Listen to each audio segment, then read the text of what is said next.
Students, इस video में मैं आप लोगों से बात करूंगा about the adjustments for prepaid expenses and outstanding expenses. तो पहले बात करते हैं प्रीपेड एक्सपेंसेस की। तो prepaid expenses are those expenses which are paid in the given accounting year but they are related to the next accounting year.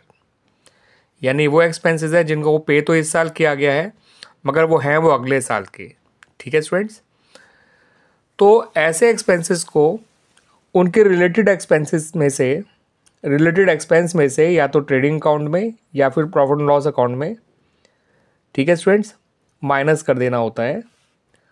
जिस भी expenses से वो रिलेटेड होंगे, अगर वो वेजेस से रिलेटेड हैं तो उनका ट्रीटमेंट किया जाएगा ट्रेडिंग अकाउंट में। अगर वो सैलरी से या रेंट से जुड़े हुए हैं तो उनका ट्रीटमेंट किया जाएगा प्रॉफिट एंड लॉस अकाउंट में। करना क्या है, आपको उस रिलेटेड एक्सपेंस में से प्रीपेड एक्सपेंस को माइनस कर देना है, either in the trading account और in the profit and loss account. अब इसका जो सेकंड ट्रीटमेंट है वो किया जाएगा बैलेंस शीट में। आपको इसे बैलेंस शीट की एसेट साइड में शो करना है। ठीक है स्टूडेंट्स, तो प्रीपेड एक्सपेंसेस को रिलेटेड एक्सपेंस में से माइनस करना है, either in the trading account और in the profit and loss account, depending on कि वो डायरेक्ट एक्सपेंस का प्रीपेड है या इनडायरेक्ट एक्सपेंस का प्रीपेड है, वेजेस का प्रीपेड है या सैलरीज का प्रीपेड है। वेजेस का प्रीपेड होगा तो वेजेस में से माइनस करिएगा, सैलरीज का प्रीपेड है तो सैलरी में से माइनस करिएगा। और सेकंड ट्रीटमेंट ये है कि उसको बैलेंस शीट के एसेट साइड में आपको शो करना है।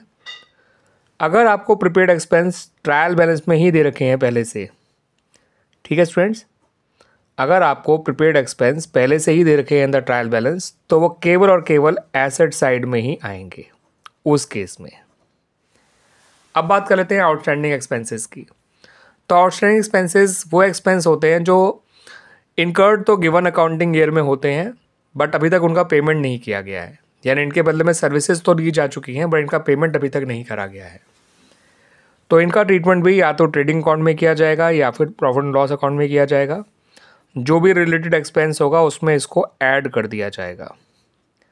अगर वो आउटस्टैंडिंग वेजेस है तो आपको ट्रेडिंग अकाउंट में ऐड करना पड़ेगा वेजेस में। अगर वो आउटस्टैंडिंग सैलरीज है तो प्रॉफिट एंड लॉस अकाउंट में सैलरीज में ऐड करना होगा। दूसरा ट्रीटमेंट इनका किया जाएगा बैलेंस शीट में। बैलेंस शीट की लायबिलिटी साइड में इनको शो कर दिया जाएगा। ठीक है स्टूडेंट्स, अब एक बात और ध्यान रखिएगा कि अगर आपको आउटस्टैंडिंग एक्सपेंस ट्रायल बैलेंस के अंदर दे रखे होंगे, ठीक है स्टूडेंट्स, अगर आउटस्टैंडिंग एक्सपेंस ट्रायल बैलेंस के अंदर दे रखे होंगे तो ऐसे में वो केवल लायबिलिटी साइड में ही शो किए जाएंगे। इस बात को ध्यान रखिएगा। ठीक है स्टूडेंट्स,